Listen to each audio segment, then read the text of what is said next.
Hello and welcome to the Toffee Blues, your source for all things Everton, and we are back with another episode of the Toffee Blues Podcast. I am joined as ever by Max Cruz. How you doing, Max? Yeah, not as good as last week, is it? We've come back off a draw, but I mean we salvaged a point, but you prefer the win. But yeah, let's crack on with this one, shall we? Yeah, absolutely. I'm sure we'll get into all of that really.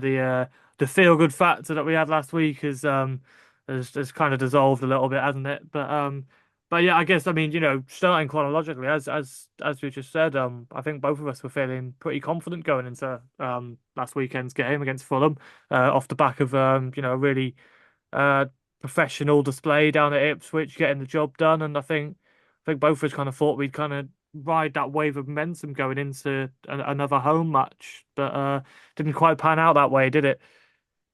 Yeah, it's really disappointing because we've sort of touched on this sort of like momentum thing that we build under Dyche, and it seems like we go on a little run.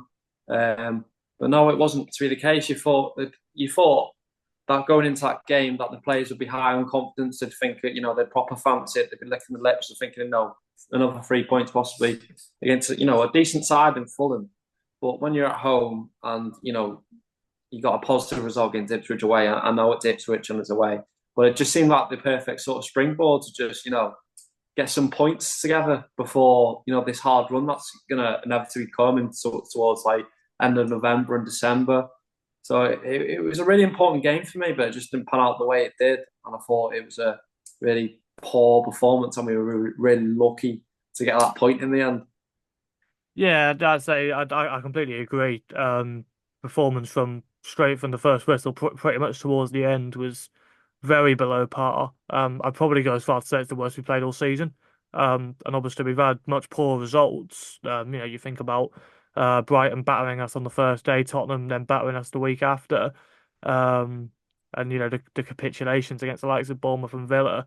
And yet I think this 1-1 draw was probably a product of the of our worst like performance. I thought from like there was just very few highlights, anything positive to speak of at all, really, until um, Dyche was forced into another change at the end and throwing Michael Keane up front, and somehow just us, going really direct and giving them an extra body to cope with at the end proved to get us a point in quite bizarre circumstances, really. You don't really see, people always talk about getting an extra body in there, but I think often doesn't really make too much of a difference with us. But it obviously proved to make a difference this time, didn't it? So what do you actually kind of think like specifically went wrong? It's quite hard to identify, isn't it? As you say, you go from such a confident performance against Ipswich, just the mentality just seemed completely different, I thought. Yeah, I think we both said, didn't we, that we'd not want nothing more than for Everton to just stick it on Fulham on the weekend, get the fans into the game. And I just felt like as soon as we started the game, we fell into our shape, and kind of felt like the fans weren't on board. You could feel that feeling around Goodison where it was a bit quiet, and it was really poor. I thought there was a real opportunity to, as I said, stick it on to Fulham and make it difficult for them, but we let them do everything they wanted. And I read in the Echo as well about Young talking about what the tactics were, and it was exactly what we were watching. It was to sit back and let them have the ball. But I thought we're at Goodison Park on the back of a win. We need the points, of course. Just go out there and play. I thought we gave far too much respect to a Fulham side, which are decent, but they're not world beaters. You know what I mean? We let them do exactly what they want. They ran the game in midfield. I thought they were quite impressive. I thought Sander Berge played really well. Um, but I was just really disappointed. I thought it was just an opportunity missed big time. And I think that's happened so many times under Dice as well. Yeah, I completely agree. You took the words out of my mouth there about paying them too much respect. I definitely think, um, like I say, as they, you think even once they go ahead, you think, well, we've got to come at them now. And yet we didn't. We still seem to be, you know, hoping for mistakes almost and to hit them on the break. And that at home, it's a very defeatist mentality, isn't it? Really, and Like I say, I mean, don't get me wrong. I think they read us perfectly. I think they knew exactly what to expect from us. I thought they shut down and died very effectively. They always made sure they had two men on him, and even he was really struggling to make anything happen. Calvert-Lewin was just completely, I thought, bullied by those two central defenders. Like, just too physical for him. And so the flick-ons weren't happening or anything like that. And so we really struggled to retain any sort of possession really. And their midfielders, as you say, Berg and I thought Smith Rowe and Iwobi just had the run of the whole midfield really, and were just and we saw that with the goal. They found it far too easy to just carve through us, and we shut off them too much, and were made to pay for it. So, yeah, I completely agree. Paid them far too much respect, and as I say, you really thought that would have changed once they took the lead, but it didn't really. It was only really towards the end the introduction of Beto and as I say, moving Keane up front that just seemed to almost force a goal in towards the end, but a goal that really didn't seem to be on the cards at all, did it? Yeah, well, I just felt like it just seemed like a really limited tactical performance on Dyche. I just thought they just had us. They knew what we were going to do, and it's like we said, we're a team who never play well if our centre forward under Dyche this is. If our centre forward doesn't play well, we as a team don't play well because our chances come from winning the ball at the pitch, knockdowns, of course, and it's just a case of like we said it in the first half against Palace. It was the same. It was like they didn't know who to pass to. They didn't know where they're supposed to be. When everyone's lifting their head to pass the ball, we're just thinking pass to the nearest man that's in space. But when they look up, they don't know who then to pass to because there doesn't seem to be any system. We get squashed into this position where Young's at fullback and he plays it down the line towards Calvert-Lewin, and then he gets out muscled. Like if that happens, we're done for. We've got nothing. And Dyche didn't change anything in the game at all. It was exactly the same. Every substitution was like for like, and it wasn't. It was only because towards the end where he stuck Keane and Beto on up front, and Fulham was sort of defending that league at that point. That's when we nicked the goal because that's when we started winning the ball higher up the pitch. But I thought it was a really limited, awful tactical performance by Dyche. To be honest, I don't blame the players for the way they play half the time. Yeah, I think I agree. Like I say, I've been a staunch defender of Dyche for a lot of it, but I definitely think I often think the players are quite at fault. But if they're being told to sit off, and keep trying the direct balls, trying to force errors that just aren't happening, then there's only really so much you can do in that situation. And again, I'm similar with Calvert-Lewin in that I think a lot of the time, even if he's not exactly clinical in front of goal, I think most games he offers us quite a bit in terms of the build-up play, but there was just absolutely nothing on there, and Beto should have been brought on a lot earlier than he was, I thought, because obviously Beto has his limitations, but one thing you can't say is that he's always a handful, and he always gives the defense something different to think about, and so it proved in the end, and I think that's definitely got to be a consideration going forward because there are times where Calvert-Lewin's just not on it, or if like the way we're playing just isn't working for him, and that's why you have these players on the bench that can sometimes change things. I guess I guess the positive, of course, as we say, is that we still managed to get a point out of this, and it's I think it's evidence for me that some like it's not all based on you can read more into results than just the letters on the screen, the W D or L depending on what it is, and people point to that period last season where, we went like 3 months without a win. And, it's almost ignored that a lot of them were draws in which we were, very unlucky. And even some of the defeats we had were very unlucky. And, this is like the other end of the coin, in that people will say, well, we got a draw, but we didn't deserve a draw.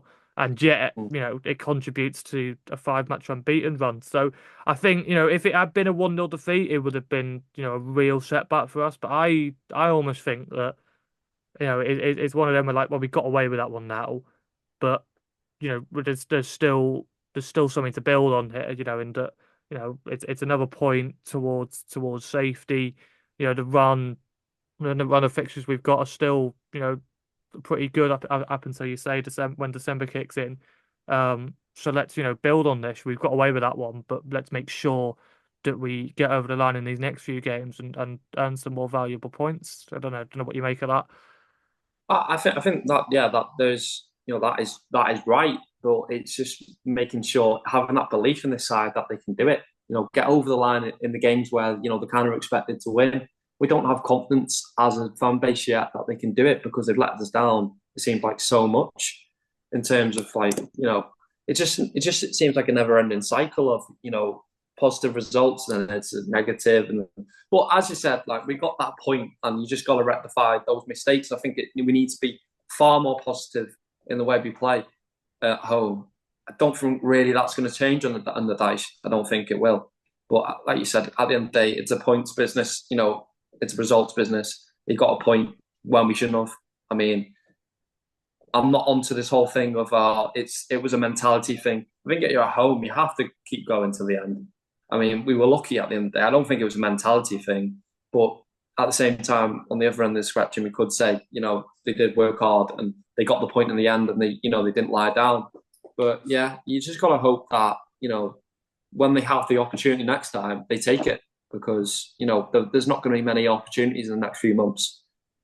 Yeah, absolutely. And I think the more games like this happen, the more it seems even more clear that the patience in Dyche for a lot of people has run out, and there will be good games this season, I still think, but with a team like this, the majority of them are going to be poor, and we might still like we did just on Saturday, we might still manage to salvage some points after playing poorly, but yeah, it's clear that we need a little bit more than this going forward, and hopefully once the takeover comes in, we have a bit more of a platform to build on, a bit more of a safety net, because chopping at this point would be very, Yeah, very risky, I think, because the squad is still very small, limited in a lot of areas, I think, and there have been players that have been brought in that are, you know, geared towards this system, and putting them in an entirely different, more passing based system would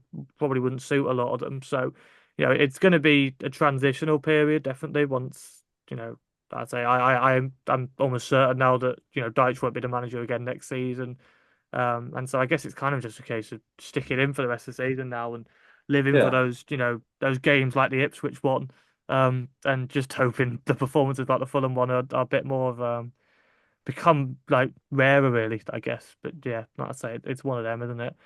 I guess, again, another positive from Saturday is that it was clearly a very good individual moment for Beto.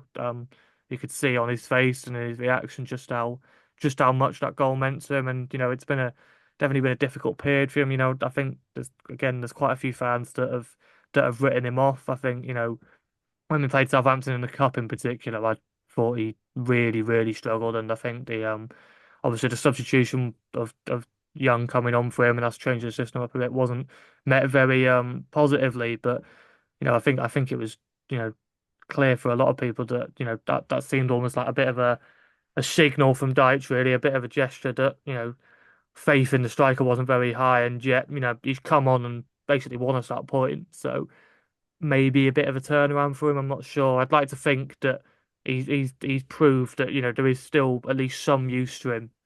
In this side going forward, maybe. Yeah, I mean, he's always going to cause a problem for defenders. So I think there's always kind of like a place for him because, especially the thing is, it's really hard as a striker to come into games off the bench when you're cold, you're not up to the speed of the game, and it's even probably harder when you're Beto and you're not technically the best, most gifted. Do you know what I mean? So yeah, he does have a place, and he needs game time. He needs game time, but is he going to get it? Is he going to get it? It doesn't seem Dyche has that sort of trust in him that maybe he did at the start or whatever. But Calvert-Lewin's probably always going to start, isn't he? Because of the way the structure he gives to the team. Um, I think there's not a single Everton fan that doesn't look at Beto and think, "Oh, I'd love him to do so well." It's the same with like the likes of Niasse at the time. Um, when we had Davy Claus and these type of players that everyone sort of thought, oh, just, want nothing more for him to do well. But it gets to a point when you see his performances, you kind of think, oh, there's no chance in hell sort of thing. It's like that Southampton performance, it could have been anyone from League Two sort of thing. Do you know what I mean? So, and even against Doncaster, but that's what he needs game time, and it could be a case of it. He's going in January, but you hope that he can pick up a few goals on the way and maybe be a bit more of a positive impact on the team. But it's hard, and you can only hope as a fan, can't you? Yeah, completely agree. And I say we've touched on Southampton there, and obviously, kind of want to forget about that League Cup match really, but I guess it maybe gives a little bit of an indication of what the match on Saturday might be like a little bit. I think, to be fair, I think both of us were playing pretty weakened teams for that match, and the quality was a little bit poor. Maybe, quite clearly a lot less riding on it than there will be for both teams on Saturday. So maybe not the clearest indication, or at least we like to think, because it was a pretty poor game, wasn't it? And again, it was another one where, again, I think we afforded them probably too much respect and didn't really, punish them as much as we should have. So hopefully a different story on Saturday. Don't know what your feelings are towards this game going looking forward. Yeah. Well, I've erased that last game from the memory anyway. So yeah, hopefully it's a lot better than that, and I imagine it will be. I mean, it's a Premier League game; it's always a different feel to it.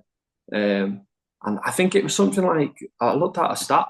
Well, I was looking at they played Stoke last night, didn't they? Southampton, and I think they drew 2-2. They had like 90% possession in the 70th minute, something like that, with like a 0.1 xG. And I thought, oh my god, they must be just passing it around for the sake of it, sort of thing.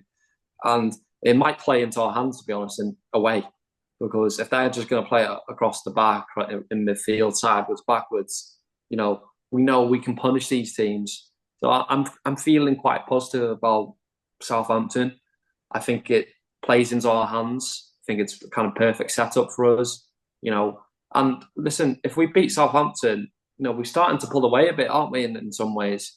So it's another big game, but I'm feeling fairly confident despite the performance against Fulham. I think it'll be a completely different game for us. I think it will suit us so much more being away, because at Fulham, even though they had the ball, the fans are expecting more from us, and then the crowd get the bags up, and we're like a reflection of each other in a way. But I'm feeling positive about Southampton, and to be honest, I think we'll win. I think, again, you've got to expect the win, because we can't be expecting draws against Southampton and be happy with it. Yeah, absolutely, and yeah, I agree. I think the Ipswich game gives a much clearer indication of how this one's going to go than the Fulham one does. I imagine, I'd like to think anyway, it's going to be, especially a positive first half in which, they have a bit of the ball but don't really do much with it. But each time we get it, we're a lot more purposeful and get the ball into forward areas and cause them issues, because we all know just how much they like to pat it around the back, and with the quality of players that they have, there's always mistakes in there. So I think, as you say, I think that in a way is kind of what we like and what we're most suited to, with our press and that. So I'd like to think that that's yeah, that it'll be kind of a similar game to Ipswich really, and that get some early goals in, get the confidence going, and then and hopefully just able to keep them out effectively. Obviously, the task isn't going to be made a little bit easier, or it's going to be made a bit harder, I should say. And McNeil's looking very likely to be out after the injury he picked up towards the end of the Fulham game, which leaves a bit of perhaps room for switching things up a little bit in the attacking midfield area.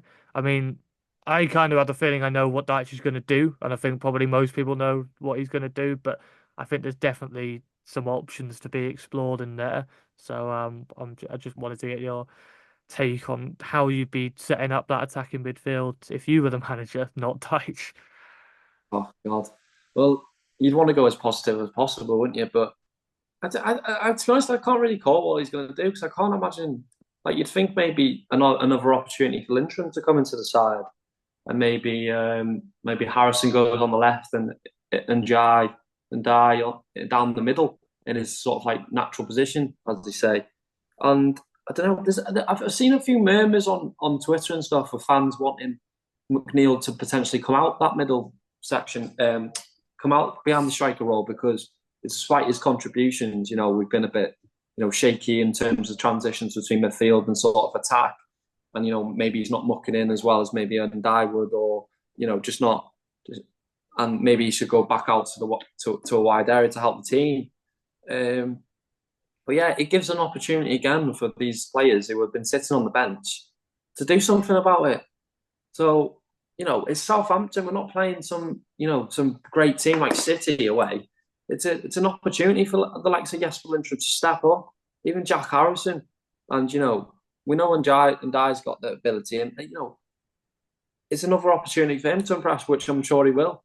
So it's a tough one. I just think we've got to keep off solid foundation because we're not world beaters. We know that. We know that. We've got to build from the defence and midfield. But I think that they should go for it in terms of attacking spaces because why not? Why not? You know what I mean? So that's my take on it. I mean, who's going to play? God knows, but we'll see. Yeah. I mean, my instincts tell me that it's just going to be moving Decore back into the role that we saw him in last season, keeping Ndai on the left and probably keeping Harrison on the right, to be honest. I'd like to see Harrison moved after Saturday's performance. I think they're not really in a position to drop him unless you're gonna, as I say, stick with Decore, stick with Ndai on the left, and then just do a like for Lindstrom. I'd like to see a bit more variety.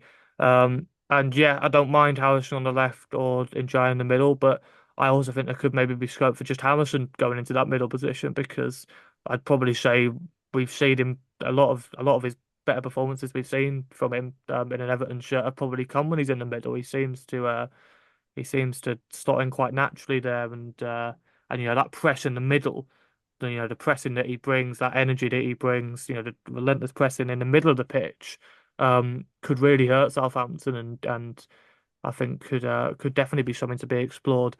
Like I say, I imagine it's probably just going to be the core there and sticking with Njai and Harrison, but I think most of us fans would, as you say, like to see a bit more of a positive change, perhaps against a team like Southampton when you've got the opportunity to do it. Um, Yeah. like I say, I still think the jury's out on McNeil because I think it's seen a dramatic increase in his attacking output and the attacking output as a whole. I think has bettered for McNeil being in there, but as you say, is when you balance it out with if it limits us defensively. Like I say, you've got to measure at how much it's contributing positively to how much it's contributing negatively, really. So I say that's definitely one to be explored.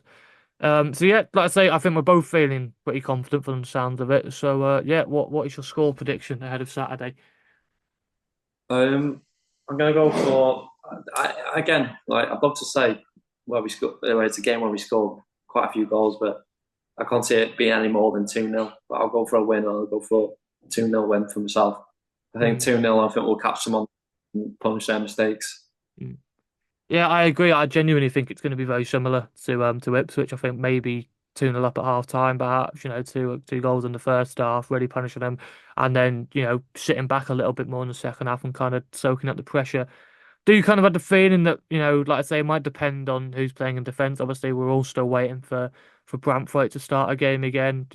I actually quite like I say, people might disagree with me, but I actually quite like what Dyche is doing. It's similar to when he first came in and he was cautious with Calvert-Lewin and only put him back into the side once he was completely ready. And I think, he's probably looking at Tarkowski and Keane, not, playing horrendously, could maybe be playing a bit better, but, and seeing that there's no desperate need to introduce Brantford straight away unless he's fully ready. So I don't mind it. So, if he is ready, of course, on Saturday, obviously we'd love to see him in an Everton shirt, but, I don't think it's worth the risk of him potentially picking up another long-term injury, against the likes of Southampton, with all due respect. Um, so yeah, in a long-winded way, I'd probably say I'm not entirely sure if we're going to be able to hold them out again for another game, but I still think we'll manage to hold on to a win. So I'll say 2-1, and yeah, hopefully another win, um, going into this run of fixtures that are up ahead. But yeah, I guess that pretty much sums up the thoughts. So as ever, we're gonna end on another lineup quiz, which I'm sure Max is looking forward to after his last showing. So yeah, as ever, we're gonna do another game, another historic trip to St Mary's. So we're going all the way back to 2015 for this one. 3-0 win for Everton at Southampton. I think it was maybe the second game of the 15-16 season. Really comfortable win for Everton under Roberto Martinez at the start of his final season in charge. So I haven't actually got my phone at the ready to do the timer, but give you a little bit of extra thinking time, which you may Uh, very well need based on how you did last time. So didn't last time, so yeah, surely can't be any worse than that. But yeah, 3 minute timer is about to go. You ready, Max? yeah. Who's the manager again? Roberto Martinez, 15-16 season. Right, right, okay. Okay, timer's starting now. Um, Tim Howard in goal. Tim Howard in goal is correct. Um, Seamus Coleman. Seamus Coleman, that's two. Um, Lukaku. Lukaku is up front, that's three. Uh, um, was McCarthy playing? James McCarthy was in the midfield, that's four. Um,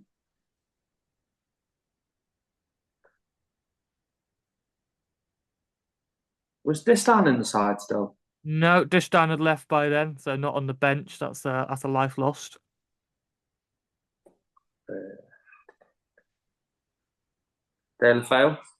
Delafeu was on the bench, so won't take a life off you, but that is still on four. Runa Kone. Runa Kone was at right wing, so Right. that's Uh, five. have I said John Stones? Nope, John Stones was starting at centre back. That's six. John Stones alongside Jagielka. Phil Jagielka, that is seven now. Doing well. Seven. Minute and a half gone. Halfway What through do your I need? time. Do I Uh, need? you still need a midfielder, attacking midfielder, a left winger, and a left back. Have I said Gareth Barry? Nope, but Gareth Barry is starting, so that is eight. Gareth Barry, one of my favourite players ever. Um, uh, um, Barry and McCarthy. Have I said McCarthy? Yeah, you said McCarthy, yeah. Who do I need again? You need a left back, an attacking midfielder, and a left winger. Attacking midfielder. It's got to be Barkley. Ross Barkley, that's nine. Two to go. And I need what now? A left back and a left wing. Wasn't Baines, was it? No, Was it Baines? Baines was injured, so he is not on the bench. So that's another life lost. You only got one life left. Two to get, just under 30 seconds to go. In the academy, the left back. In the academy, Come through the academy. I don't think so. I think we might have signed him. Was a Uh, youngster though, I'll give you that. I'm thinking either is it Garbett or Brendan Galloway? Brendan Galloway, one more to get. Time's just about to run out. What Right, position? I'll give you one last guess. The timer's up, but you've got one guess, one life left. Got to get this left winger, and you've done it. Left winger.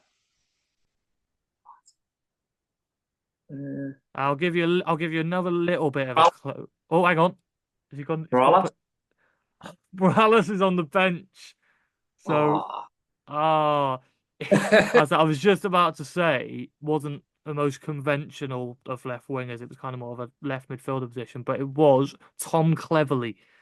Oh. But that was a very good effort. I thought Brendan Galloway was certain to trip you up, Been very working this time. but yeah, like I said, that's probably the best showing we've had so far, I'd say, from either of us. So yeah, like I say, a marked improvement from last time. This is clearly a bit of a better era for you than whatever it was Yeah. last time. I think it might have been Koeman.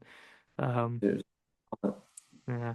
So Even yeah, wasn't a was it? So no, like I say, I think we've you've done well to block a lot of that period out. Um, But yeah, like I said, that was very close, and I say we seem to get a lot of 3-0s. I don't know. There seems Mm. to be a lot of 3-0s in the last 10 years, for these fixtures that line up. But I say, More though. yeah, fingers crossed, because I said there's not going to be there hasn't been many for a while, as there in recent history. But yeah, so yeah, I guess that basically sums everything up. So yeah, thank you for joining me, Max. Please leave a like if you enjoyed. Comment below, giving your thoughts about the Fulham game and looking ahead to the Southampton game, especially who you'd be starting in the attacking midfield positions. Subscribe to the Toffee Blues channel for more Everton content, and we will see you in the next video. Up the Toffees.